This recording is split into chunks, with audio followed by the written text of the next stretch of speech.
অনেক দূরে পরীদের একটি রাজ্য ছিল। সেখানে থাকতো ছোট্ট একটি নীলপরী। তার নাম ছিল নীলিমা। অন্য সব পরীদের মতো তার ডানা সাদা বা রঙিন ছিল না, ছিল ঝকঝকে নীল।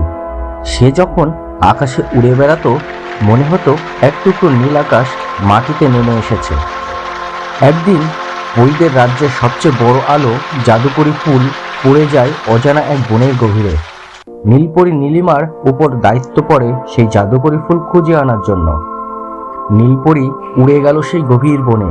গাছে গাছে অদ্ভুত সব ছায়া, অন্ধকারচ্ছন্ন বন। হঠাৎ এক বুড়ো পেঁচা তাকে থামালো। পেঁচা বলল, তুমি কি জাদুকরি ফুল খুঁজতে এসেছো? সেই জাদুকরি দিয়ে ঢেকে রেখেছে এক ভয়ঙ্কর অন্ধকার।